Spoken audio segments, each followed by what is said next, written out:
Abisa for ya mamumo se mwanya bracha me adan ye ho akwa ba fa ye dru suei no ye ba be bonkomo na said ye di kan ti ho che mo ahyase no ne nkomobo no ye hwe fango a ye to no emfraframu a ye ebe mo na aban so asene so a ewo mo se emfraframu ni ba mo a wonji bo uboka aban so boka na enti ye beye ne den na ye adan na kakra bi benya ho mfaso amadodo na abre wo kai se kase boimu a ene ye kan ye se chief of staff anti-fema akwa akotwa homam se de beye a de omo kan se petroleum product marking scheme wo mbetumi de aye adwuma enu na ba ye nya new MPA ba ye na mu 2012 ena wo mu ye LI 2187 and one can so I was so munya sa marking scheme ni bi na fangu na emu apina do no wo matumi akari na ho ode na hwe say emfrafra mu bibia eye kama ana na no 2018 yi NMPA for so yate quality assurance division na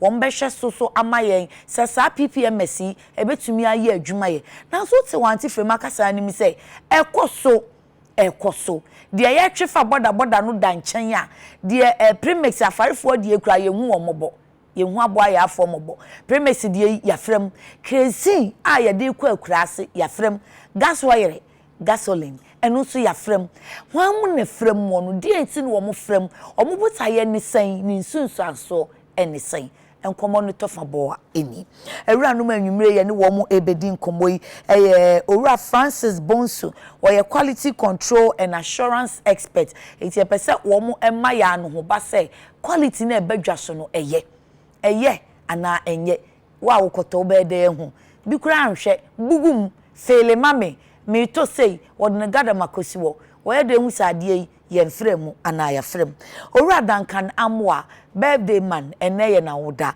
onu no ye executive secretary ma Chamber of Petroleum Consumers Ghana ye friend no se Copec eja Dankan ye ma wutri nkwa ya anopa no we share me ani enwumre nso we share me ye wi na ya pe collection bowl no oh na ya jeje ne nkakra na afi hu amo enye ye be sha say free ho oh really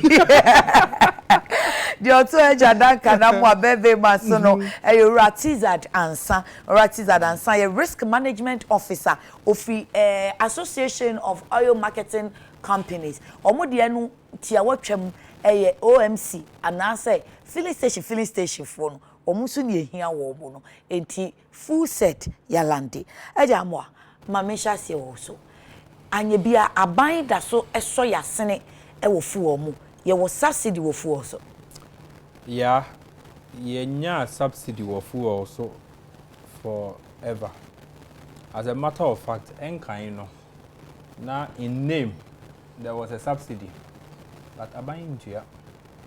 Tia paraligo no more near San Bechegu petrol also as taxes. Oh, sir. Into Ubekaya and say I say legacy debt, BDC dear, ye 2 area. Okay. And you are buying it to ya, Esla. Energy Sector Levies Act, yeah, the better petrol so. Subsidy, yeah, okay. Subsidy, no, in name, dear, yes, by far paper, no, or say OMCs in the ton of petrol, no, 12 cities. I buy the economic situation on the 10 cities. Difference of 2 cities in the middle of the but I buy into ya. We are no abroad, na done cap bruja. How long will you saying in our buying into ya? In fact, until the introduction of full price deregulation, the year 2015 June ending, I shall say July.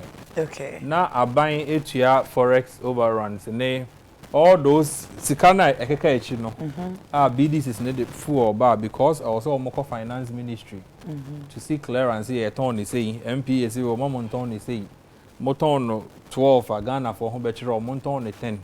So they go and they get that negotiation done. Okay. Difference in the beka no, the variance no. Then cause I buying a physical or baby editor. But often I buying ya. Inti be kabu bro nego ho. Obeko is energy sector debt. Energy sector debt no so ba ya. Na ya say go tro for so ya oti hey. Teacher for ne Ghana for ne assign their capital bo no ho. Because there's never been any subsidy as far. Yeah, all free 2015 July. ye subsidy no completely. Until we can the other can say price deregulation. No. What it means and they say a buying ensa ni petrol board no directly. Say omoboka obetia. Okay. Again, what it means. Now say na here you fan go boy for. Enye anything amanfo timi e dey trash here so e dey kwa amanfo for so. Yeah, you fan go boy. So obi catch us here for no di intro. Metimi e puli global petroleum prices comparative analysis amount is here. Okay. Benin petrol ewo for mo saying the only country across Nigeria is here a liter of fuel in Nigeria between 12 and 13 cedis. A gallon 12 and 13. Yeah, 25. Now why Nigeria? If some case different. Yeah, because I cannot compare Ghana to Mali because on two Mali took fango. Yeah, to be Nigeria to be. But your quantity are yet to know. In Nigeria, there no baby. Quantity yes, you import in Nigeria there. Omu import baby. You know omu na import you. The same ship na sometimes at the Ghana no. Okay. And the Nigeria the echo. Okay. And say you know omu offer the same product the aba. The same product for the same destination. Okay. Ne be do na ye the ebo no wo soro. Then it's a function of your price build no. Okay. And then maka say Ghana petrol bo betimi ayefo. I was here a price build up on you doso no one item after the other. And so yeah, yeah. And Yamami and say the petrol board bremene wono. They are all set against the consumer. I see. Actually, Mate, ejabonso. My enche, e dia una oshe quality so. Oye o onim di forma pa e wo mu se fangu we eye. E dia ne be ma me amekoto fangu no. Me hu se fangu we eye ana fangu we yafrem. Ya ubisa sadia de meka say ebeye din say customer no ube hu say fango we eye anase enye. Okay. First of all, fango nankasa oko filling station where e underground. Weni Okay. Secondly, enam afidie mu na eden eba weni enye den ehu. Ekwa car no nso a akwa kogu tank no enye transparent a ube eden ube hu. Inti wo na wo koto ne de edin se wo be de ube hu se fango no eye anase enye. Okay. Na me yusunsu abibia ma me hint bia ne yusu no na me ba ho no se eno na be kire se fango no eye anase enye.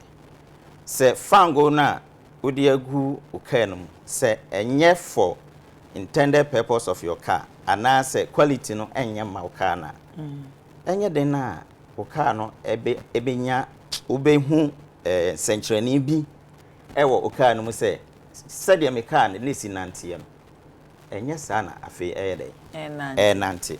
Okay. Ana se ebeduru bebi kura no wo start an yeden enje so. Okay. Ana se ube hu san sentrani ne se boni mu anase bibia etesa eti eno me che say fango na me di gu mu no eti normally so obekọ mechanics ho anase bi no de obeka na say o ne fango na de gu mu ne yeden enye ebitimi yesa nya ne nyina so ne timi yesa ebi wo ho anaka na kasa eyeden e wo the problem dada but ebi nso wo ho a na eye fango no na yeden e basa na semi a obisa no e mechanics say fango a enye no Ghana hano yewo bibia e friend is standard. GSA Ghana Standard Authority. Okay. Omuna ede sa enoma na yede emaye say ye measurement say fango na ba e we say ye measure no ema ni drew say bia A ana say B.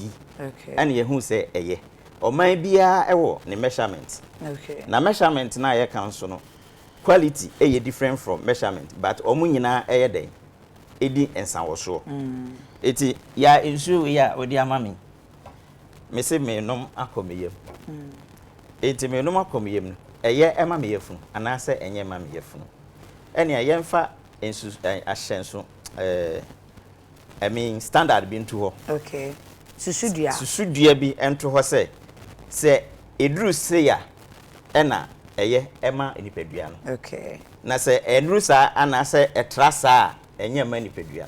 Se enrusa na etrasa dia na che se de wa we ye no wo de buy say dru sa e na me a me so mu akoton no me kohwe ye no so me say enru sa dia onom ye no oyare ye no ko ye no ye say we na onom ye na nti ye kohwe na enru sa na chese bibi fufuro bi ayede afrem sa na ye machines no so use fango no so ye dey etie okay nti ya ye for say mienu e na ade mana eye ma no okofa mi ensama na on perform se nia ese performing nti sana etie nti ene ye anti-female kasa no okche he crazy yafra no that's why yafra no premise yafra no die ben sana wumutumi di frafra no sana eno no ye price difference na menu ye dey e kan en fan say subsidized product no and am say aban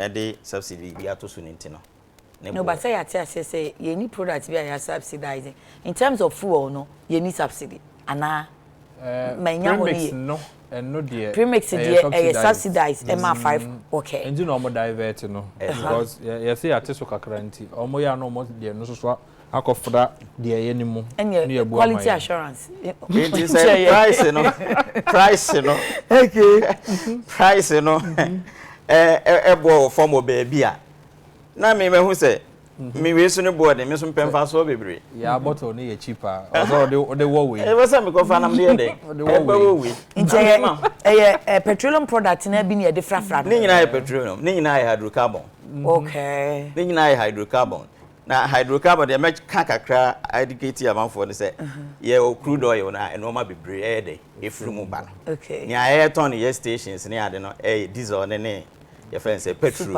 okay na ni nyina free crude oil no na dey eba enti wo Ghana ha no e dey no mo de fra crazy e dey koma maami wo akurase wa frem wo so kane ya na kane abo na ni pre na edu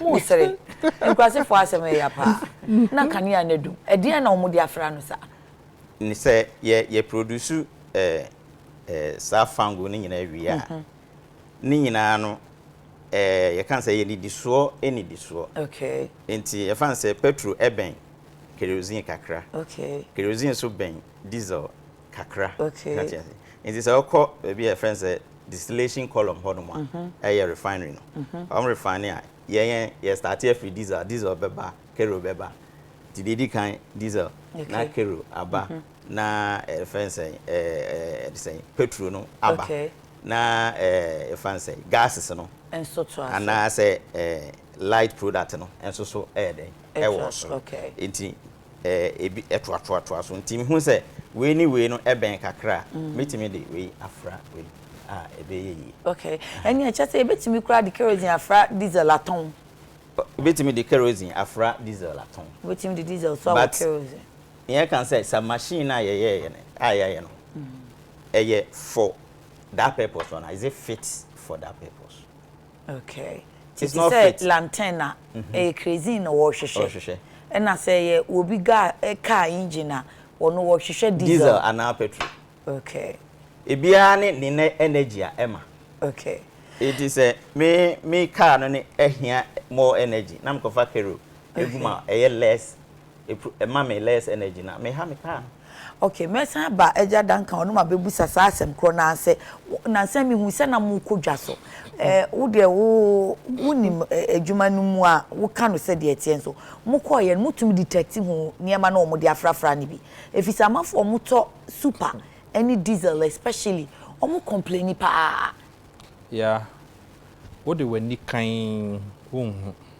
but ye de ya na ye ka se empre dodo no because wo mfa wani hu no station ni bi o ha kwa petrol no kan it should give you an indication say grade na ebu ama no emu adin ye pa okay because normal day say station no ye very good because of what vapor arresters e wo ho no even fuel no kranka won't ebi a ubu a wotintu ya ebi nti na no adin o ya obekọ ho no nti say wa ubu sa petrol ni bia I know what you with the mukakra. Won't fa wani nhu de ekomu no de. But at least little signal. Ne vapor na wo nya no. It gives you an indication say a normal petrol was sent kakra. But say too much. It means that other chemicals be a their box no. And who's so and when you be in the atmosphere no. And yet I see. But well, fire value chain. Final products before I be do consumer no e cost processes net say. Okay. First and foremost, no, there are two ways that we have products. Okay. That is from Amanoni, importing the products there. Okay. And then at the refinery, so we produce products now. Okay. Okay. So whichever one leads to the next stage. So first from the depot. And the depot, it's coming from Ebia, Yakra products na ba country nimu. And now say refinery na a produce. Okay. So the refinery will still serve as a depot because it will store the products. Second, we have only one depot. No, we have several depots. Okay, and refinery. Yeah, refinery. We have several refineries. Oh, I see. Because a top in here. No, we know that because that's the government one. Yes. So, okay. But we have several refineries. Okay. So when the products are manufactured or brought into the country, now the OMC now goes to contract a transporter to go and lift the product on his behalf from the depot. Okay. After the lifting of the product now goes through to the retail outlets. And the car no coffee free depot and refinery ho na no eba OMC filling station. Filling station, yes. Now, yes, that is what we know. However, there are so many things that happen because first and foremost you have to raise an order to even get the product in the first place. In the say, oh sorry, I also got the product. There's a system an enterprise system that has been put together by NPA called the ERDMS. Now the ERDMS, it means that the OMC can sit in his office knowing that he has little product in, let's say, station A. Okay. Now or no a policy order. Okay. For it to be picked up by the transporter. Now through a liaison officer who makes sure like an agent for the OMC. Now after that is done, the system accepts it's more like a portal. So once you post that I need, let's say 13,500 liters, that system accepts it to a particular depot of choice. Now Oko depot now, I mean the transporter knows that it is this depot that you are going to lift from. Into your lifting or honoma. Then you would have to go through GREs in Ghana Revenue Authority, checking the product, the quantity. But when you know, a paper and transactional way. Yes. Yes, say free depot. Transport and it's a saka sakesi na ye hu omufuo tankers no. Omo na ye lifters no. Yes. Enti ya che no say oh call depot A. Ko fabre despite filling station. Enti car na ko whichever way no ya ye nkratasem or approved platform so ya a transaction enti me despite filling station the minimum is say Duncan fuel tanker na Duncan lifters ko faba enti ehifa en wo mutumi gina ma sa afrafra no adulteration ne ba. Okay, so with the afrafra assembly, I'll delve a little bit into that aspect because I mean it goes beyond just obikojina kwan ho ahwehwe bibi egum. Okay. Because you see there's one thing we should understand. I had to say ukra nsuo ukra fraito. Anwa. Sorry. Wahwe nsuo negu anwa ni mu ana say anwa ne egu nsuo no.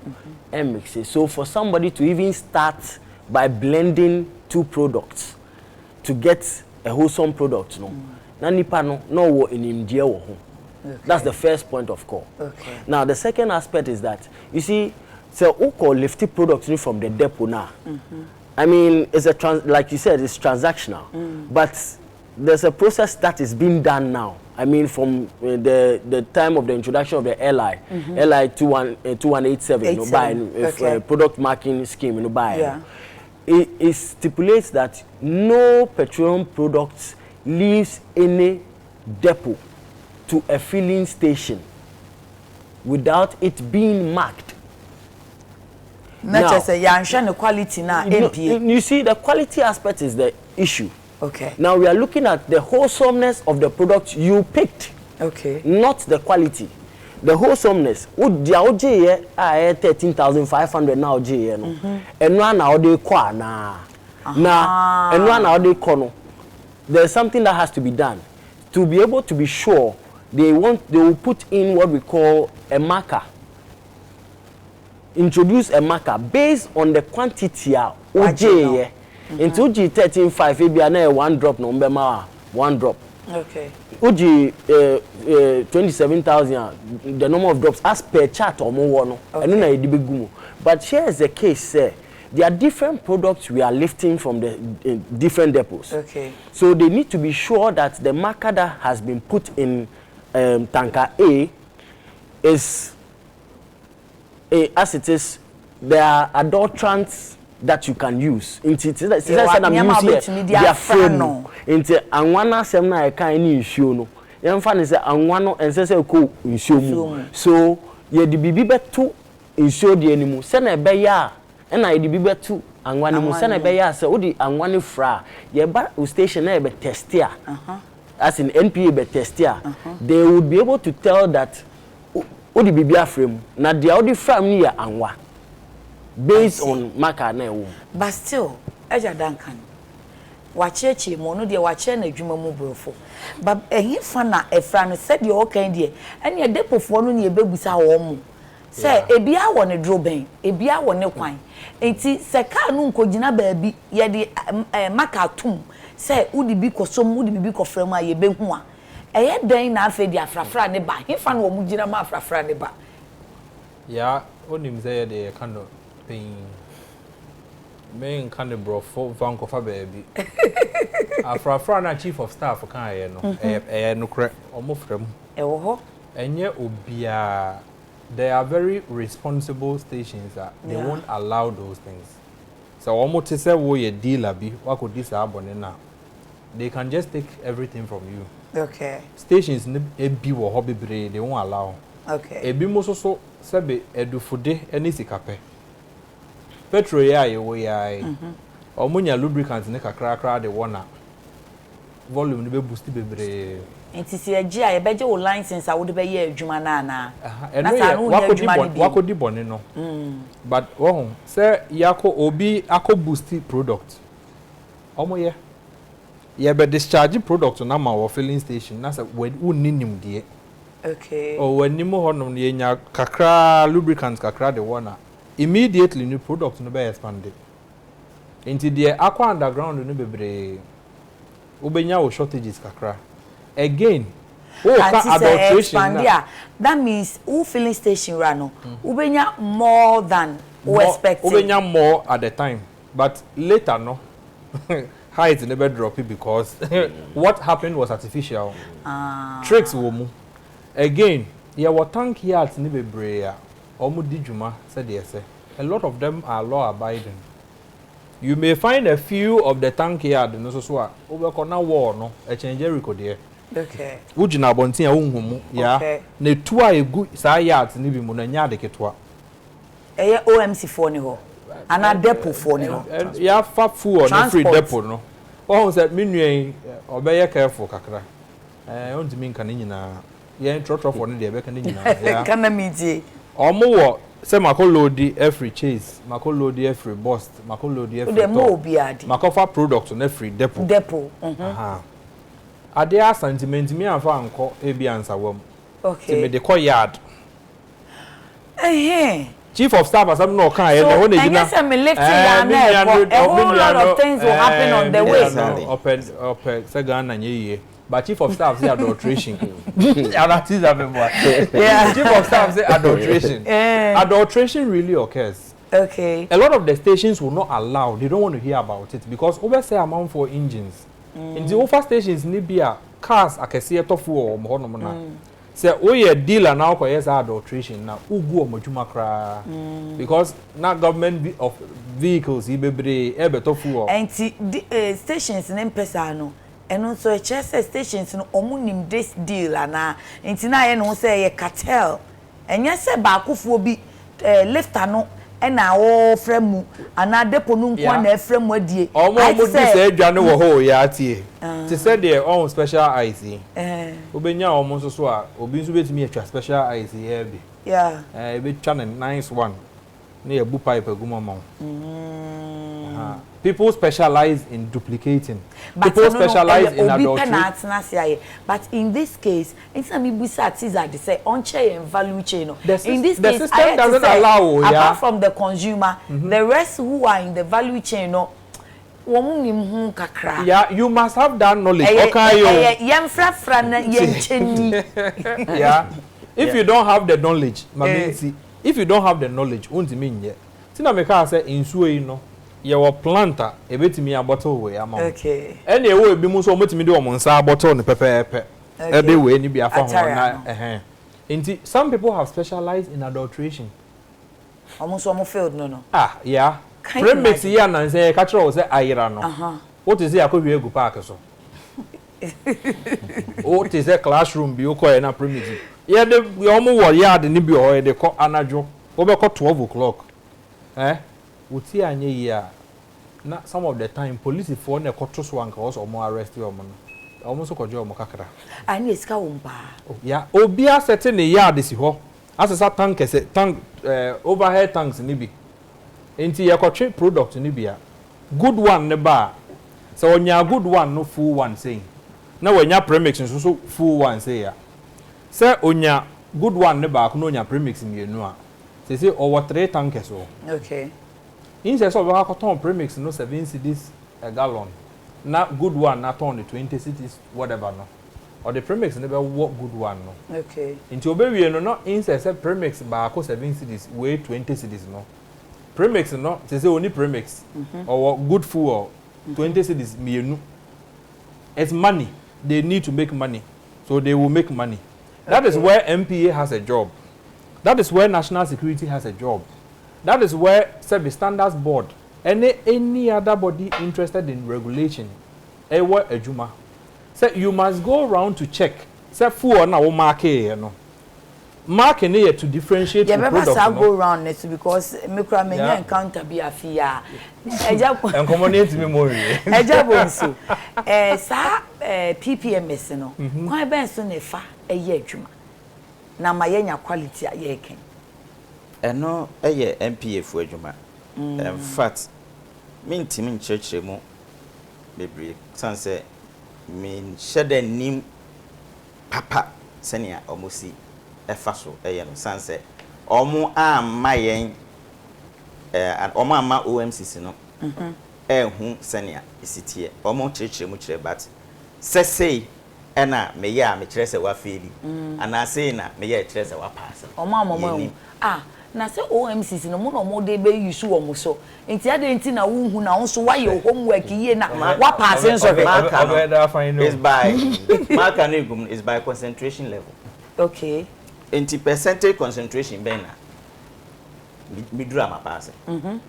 Dia he na midura ma fail yenim munim enti so oba no obehwe no say ma failure ono no discretion or then so bro say wa failure and say okoye test over kwa test I just say omo na edi ama approval edi enimu ama kwa test. That is most difficult aspect for us. Arbitrary. If you are not so suspect say musu mu hu a etu mu osum mo be fa mo hu adwen ti no so amamo. OMCC no we are keen and we are suffering, we are investing a lot. Hey, always you are suffering, we too we are suffering. We are investing a lot. Yeah, say to also support in this fight. Enti yen to normal to equipment say yen so per se because eba yen so is against us yen so lose revenue sans we go fire product be no the fry and fire ho scanning buy ho yen so lose now the ye pump any your machines aton nya no na ye san ye maintenance e wo ho okay next scan mum en san mai ho enti yen so e ho say ye fight say ye benya sika and no my amount even your revenue. It is hard no way in our cost, so I you lose. Monsumu lose. Yes, you lose. But a bind so lose super. A bind so lose super into a chain. Near a Jumania Diani lose no. A bind so lose because the Jumania say 200 million dollars. And last year you lose your tax evasion. It was no. How does it happen? Open the crane na yen kan grammar kakra. Yeah, tie. After 4% muti no crane. Aban boka. Almost OMCs no. A lot of them want to do the right thing. But the uja loophole system BI creating loophole BI no. People will fill the loophole and they say no and make money. And he said Yakofa products no said miniatures at church more. Look at the value chain. A free ABI or CBM. Abegu depot. Yako importing the diaba. Abegu depot because now Tor is hardly giving us products. The product ni na importing the diaba. Okay. Ya train for pipelines mo Abegu depot. Okay. Now a bit through depot no. Ya check it Q and Q, quality and quantity to be sure said the buy no a year. Okay. I feel na most one is the out 10 report and this our report. And yama report be brave to be sure said the go on no you say. Then he goes to place an order. Wako placing order no, the assumption for him is that products na nse cannot away. Now there's a chain. We no placing order no. Okay. There's a chain. Okay. Any panning cover petrol in family no one station no. Yeah. Petrol no ko see ya de bi mu anajo. And ya no de be no. Sa ya de no no because a hono nsheda nye bonded area. Their activities are not measured. Anajo de omo ye no wonim. Inti yemfa we full water, clean water mre no no. Ono beda be sorry no na petrol na be drew ni station, but na ye twa the clean product no kakra. I want the premise kakra also.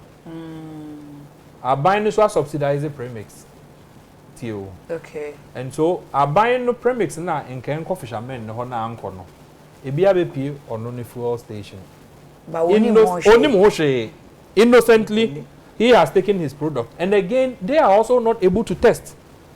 The name filling station they work Ghana how or what the quality and quantity testing lab only be order no place here no truck no be konisi ho kese here. Na ya check it dip height no mebo. Hold on, me twa no order no place ya check it dip. Enti ejabo so ya quality quality control ni assurance pay no o kwa o de the correct quality no. In fact, some stations be equipment in fact basic equipment among ede check sad no. I say your invoice product no depot. Na mama parameters be wo invoice no so. Okay. Into a drew station one, I was a station run also before so veggie product no. So basic equipment na e dey amount. Fa check ni who say parameters na we invoice no so the same thing na unya. Okay. And san why dey waji. Okay. But I was the who say marker no e different from this aspect.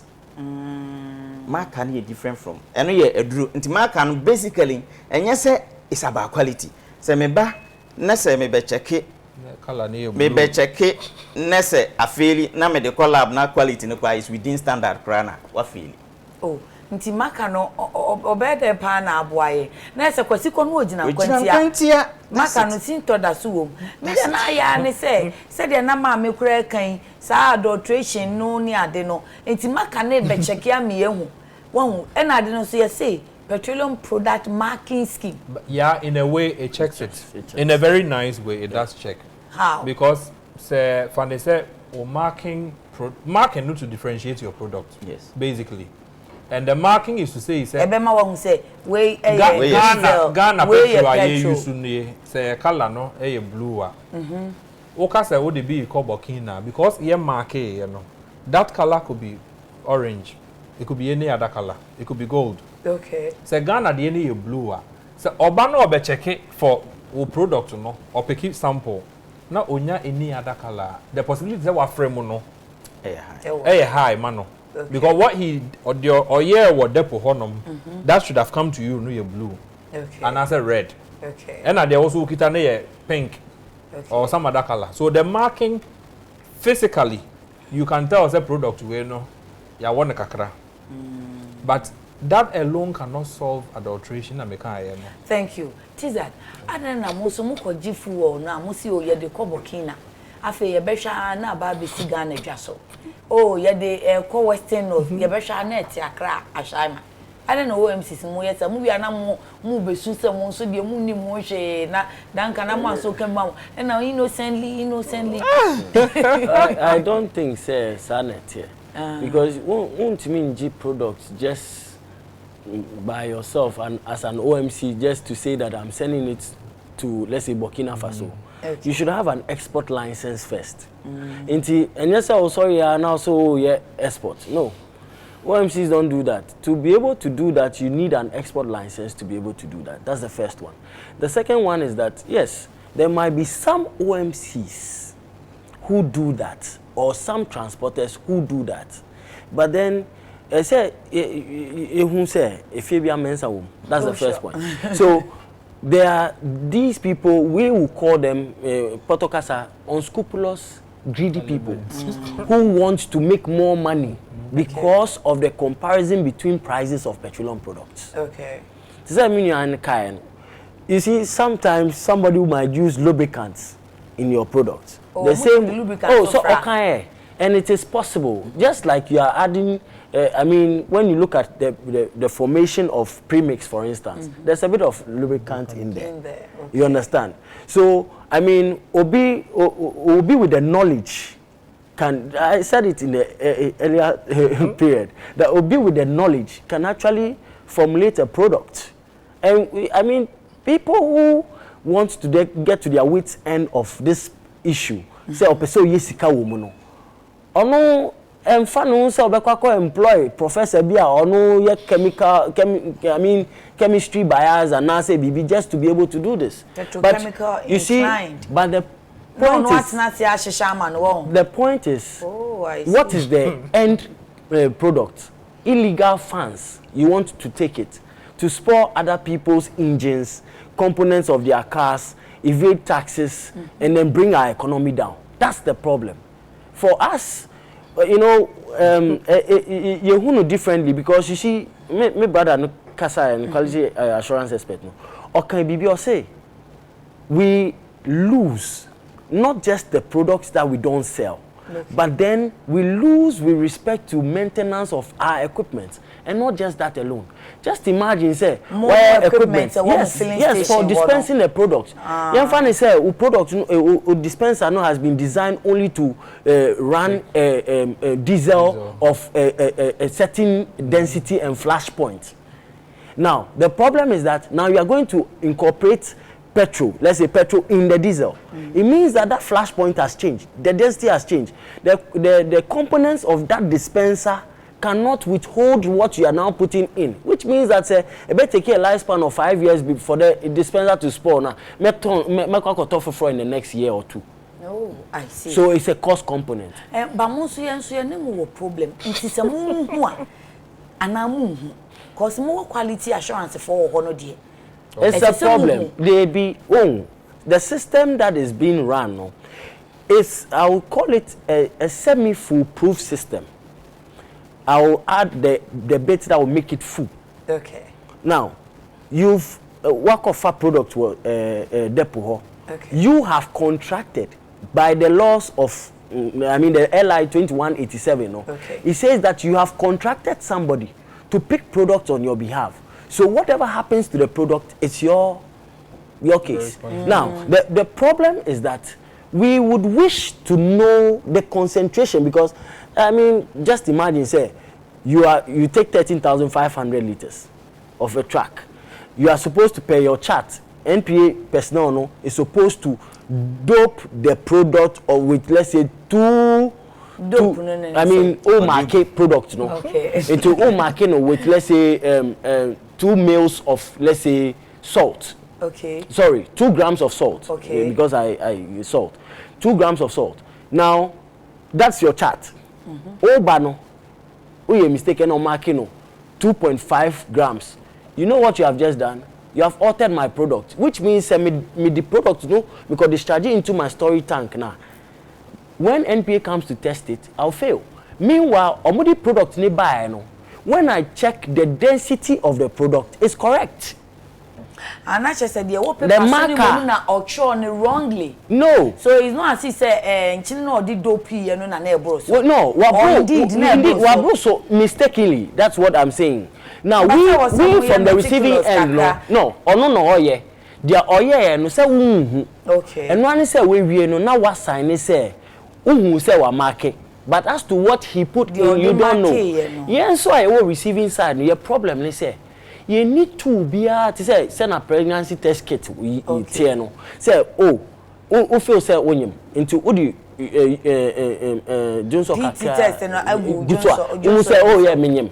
But yeah you need bibia e bitimi ja check we no. The only way of checking is say you be monitoring. And you kasa munyina munya de mo de be check quality na. Yeah, we've been going through this for a while. I mean there's a light at the end of a tunnel. Say something like this is being developed for us, more like a spot check tool for us. Because any no more have spoken from 2012 to date. Still, because the Nkebebo and say, Tanka ne buy and sana ukra ube offloadi egu ho no. E was say bibi o ha paper ne kita odie, but also will check o say pregnancy test kit no. Also their check is okay, the actual mama no sa pepepe. But me koji obi di so wa trauma me pepepe. Ma gi egu ho. Afa ye kire na MPA for we say hey so watomra. That is the thing. I mean, but muso e man ke expect say se mu hu a esese mo bo MPA for amane ba ya na ise mo twi mani nti ya na mo so suspect mo kakra. Oh there had been some times sir. No there obede because said you know kana minimum concentration. Oh obede hu say na say dan kan kra ka say pampan no kra be kire me kra se fia be kire na mo wa ye experience yeah eja omo po omo defend omo no kra na e be ka kire omo ka kire omo na mentie ye wo omo a omo di say adwade bone no omo ni momo ho. And when they are receiving the bad, me personally, I've had people walk to me. We Charlie your product to be almost free harbor load. Okay. We should not sit here and deny. Egum harbor load. Yes. And no, the quality, the poor, bad, basa. And sometimes on a ton of full truck amount, they will come. You be kakra. Okay. At their front, they were underground, you know. Into unya dealers and I said, be company there. Or yeah, a bit too relaxed. Yes, and it is not all the time now. OMC for filling station for so we are innocent. There's not all the time. No, I agree. Mama can't say I'll tell you what. 3rd January, me ko yarifa. Me to full station B. Me to be order. Me the coupon the kotoye. Me you see be say 3 weeks.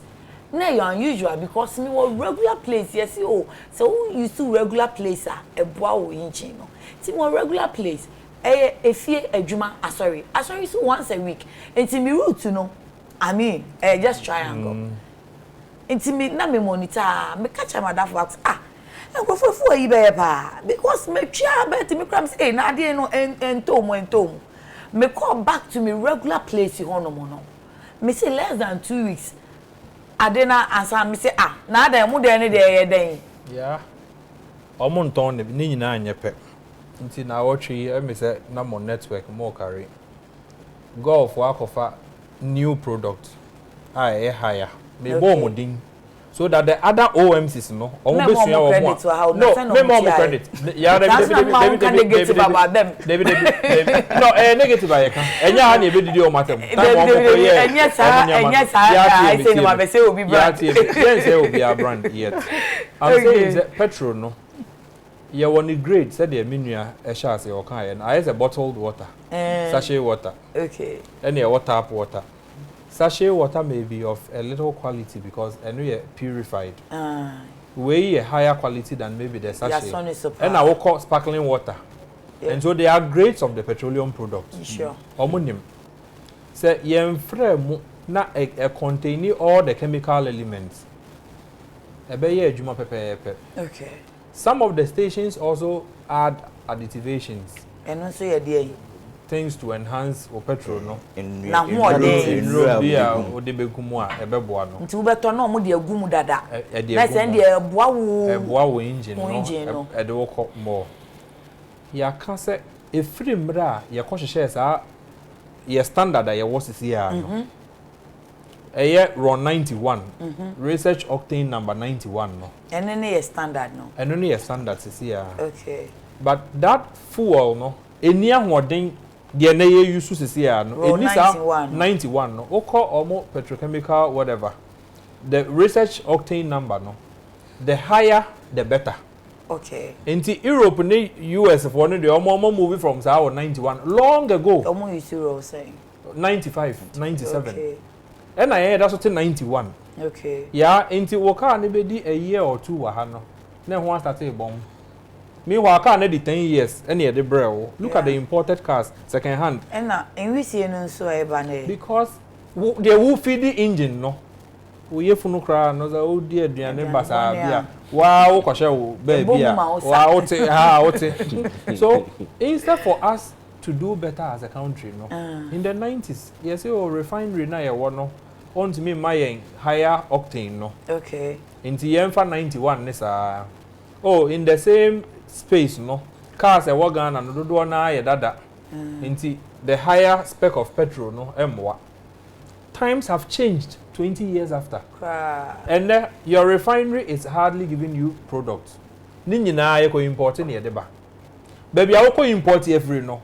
Almost a movie from 91, no 93, 95. Can 97. Import here, ne spec no show. But from where we are importing it, no near importers are less grade, you know, or yeah standard 91. Sometimes you force it almost to even blend for us. Because the almost produce who are no market, no. They have it. 95. And yes, so can ya man krofo ani ate a omo ya adulteration yo. Yeah, eni nyina aka ho bi. Eni nyina aka ho bi. We should move away. We abodin de me so me bodin kakra. De te no nya boye ya. Mr. Boti de yehwe ni ye de hen.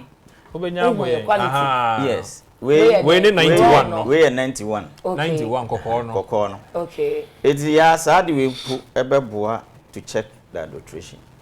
Because the point is, they go for iron. Say well, a cost station hono na me family product am check na ndru 95 no, which is why in bibi ntiwo dealer e no be deal. Okay, enti we any reddish and a we green. 91 red and going green 95.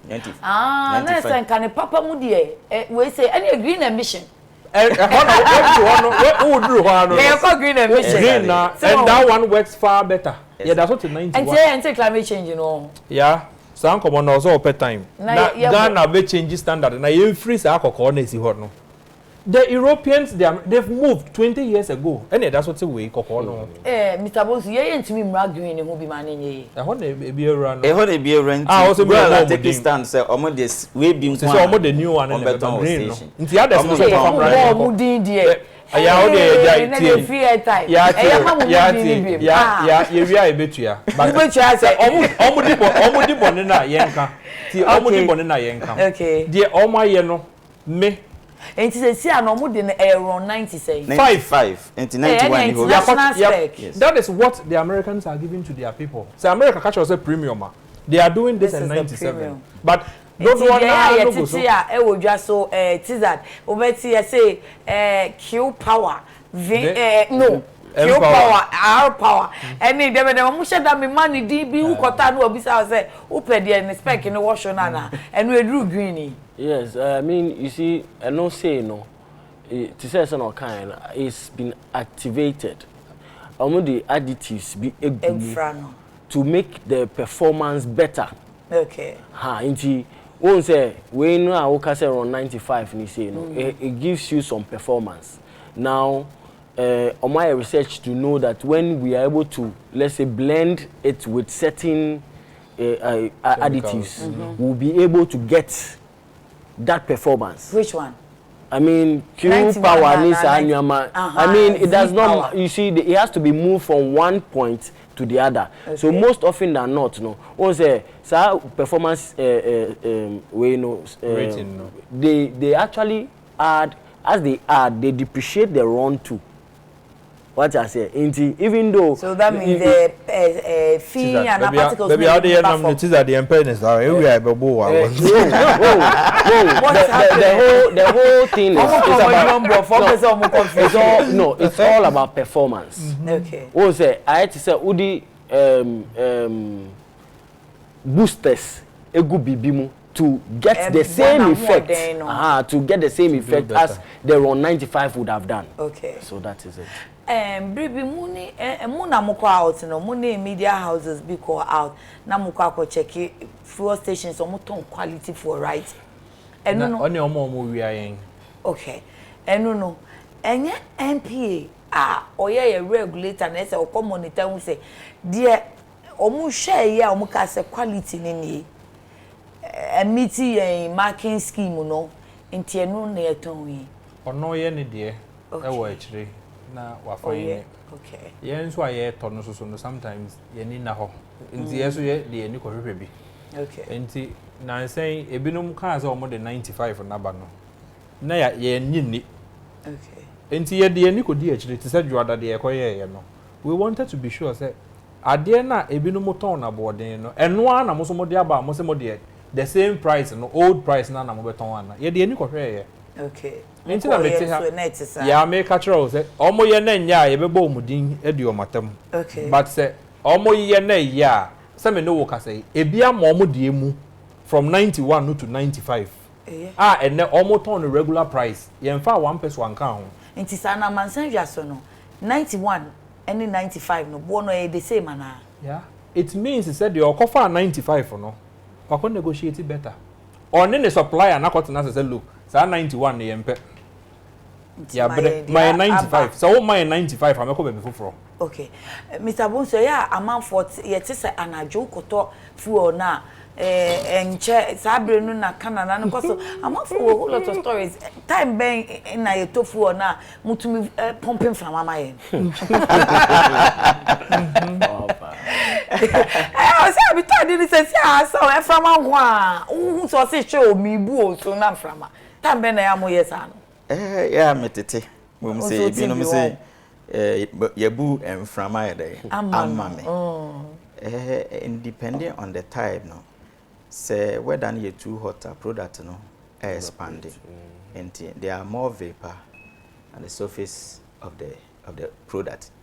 Yes, auto na wi anye say whether you hot ewie mu ahia na na say mfa wi na fa na chu and again so stock level no e wo form bebre okay say pump no you were two types you were submersible pump and you were say sachet pump okay nti pump na esi adene so no submersible ne da tank no okay and sachet no she machine no okay suction she machine no nti no say level no form bebre your friend say atra base level no okay pump ntimi ntwe say atra red line ntimi ntwe fuel no definitely the eba no bo nse machine ye dede sa na inframa yefa ti bo nse de na mu ba nyina ye huru okay ba mo na mo ni pot ne ka mo be de hu tizad ebi nso say unya to half ana 1 gallon ana 2 gallon a ene de kra de ne o makunkojo to ti ne o pa fill tank no say o mo to half ne eyi kakra na eno si amoye de mo ayete so mo ton mo odwom no mamwa konko na baby won say fidie na you use okay na fidie no so it has a tolerance level okay yen fa ne say o run a system the minimum you buy so auto 1 gallon the tolerance you get will be more than when you let's say buy 2 gallons. The amage patch and say yen fa ne say obi ko na okoto 1.5 liter which is not supposed to be done. Okoto 1.5 liter machine was not made to dispense 1.5 liter. Okay. It was made to dispense let's say a gallon and more. The gallon no so auto gallon e bia obe lose 1 mil. so auto gallon will be losing 1 mil. I mean by the no people buy example if trotro ni o akwa pachoma me 20 auto 20 say na asani nua ne say oh ko un ka 100 o so feel yan ka bon say all the be kwa chepa you know you see normally it's better if you buy more fuel. The more fuel you buy, the more you stress the machine because it's using electricity to power. Now, it was made such that you buy larger quantities so that it does not have a pressure on the machine itself. What I say, the lower you go, the efficiency becomes less. That's the whole point. So once the efficiency is less, you get less product. Maybe mukakra. First. Maybe mukakra. And say, oh, pachome ba ho, me do be. And say, my feel it, but win. I am. Nem but you are brave. Papa. And no more na we see one. Okay. And from a space na aka no e kakra bi. Nti force no a act on the product no less. Nti me push emma inject more into the chamber. Into the matrix say we talk it to or the yakko phases class but I say in simple language we talk it to a bia from no wo tank and more okay a quantum yes as opposed to say ntimu ka cha man for so mun tododo o fele o tanka e ya na ye but en fele so mane moroso okay fele no Kopek muna ya mu protect mu bo consumers e ho ban sa PPMC ene infrafremu yi obi a ohwe no odi ada e chenade na okotofuo e wo fuel station wa on fan check nhwe se obi anya mi bukata yeah my mean say so e be the run 95 aba ton regular price o shares woman na me here okay so me de me car ne kono mo bu ni yie ma me a fortunately no enye company ba ko there are other companies that some know what say they are even buying from them. Okay. A bit is a petrol so. Beboding fetch me. So those ones, you know, they are also looking to move from SAR 91, no. Yeah. They are moving from SAR 91 to 95. And they say obisi o move no better na hwa ton kokko na manya. Okay, ono ane jejereje. Sa common ye beba beton airtime ni abedi. Na trotro for ninti ase. Consumer na okoto no trotro. He should know. Say ene obisi kokko no ahoden no e wo fom. Wakofa green ne de aba. Okay. On tumbo ni mu. Okay. And I think that is a conversation Ghanaians must have. Se me pe kokko no a me nkoto. Okay. Se me me car no so eye adwuma much better. Na running much better so a obisi green no so available on to mu one person. Yeah, yen commend you omo. So my idea. Say no happen e betimi dia aboye ho ban. Obi ma ira no e. Dey na ira. Premix na ira. Na say ira, ya say yankohwe ngu school park so dia. Na just say yakofa be o, be abegu ka. E be di mu wa e sem ya won san fire de mre na 5 nya be fa kopo wa. Enti na ye di fango eho enkomo na ne ye hwe se aban won so asene bi wo fango mu ana ye sin so asene bi fi 2015 e be pem sa bre we jai sa de se okai di regulation enti ene ye bo no koso wa mansan adwa so a wo mu de amika no wo matum da chi bia mihia owura daka mo mesen abusa no di regulation e bo no ko fom ma monte so ma ye etum kwa na mutum wo we June wo mbeka GPRT for ne you know transport unions ne bekwa akohie mo se se etum no mo di tum aba ene ye hwe mfraframu no ye se mfraframu ne de wo ho wutie ya de obeti an se ya hua pampan no ti sa de a wani besia bai nya de ebe hu akoba wani so hu na man hu hwe na wo mobu ya faso on be so mo ye ti say filling station for ni nim ho hwe na so de mo amutase ne besepa ni koni abanse nkomo aye di ye se filling station for ni nim ho hwe ya enye yesempa ewura no mo anwume ye ne wo mbo nkomo no ewura Francis Bonsu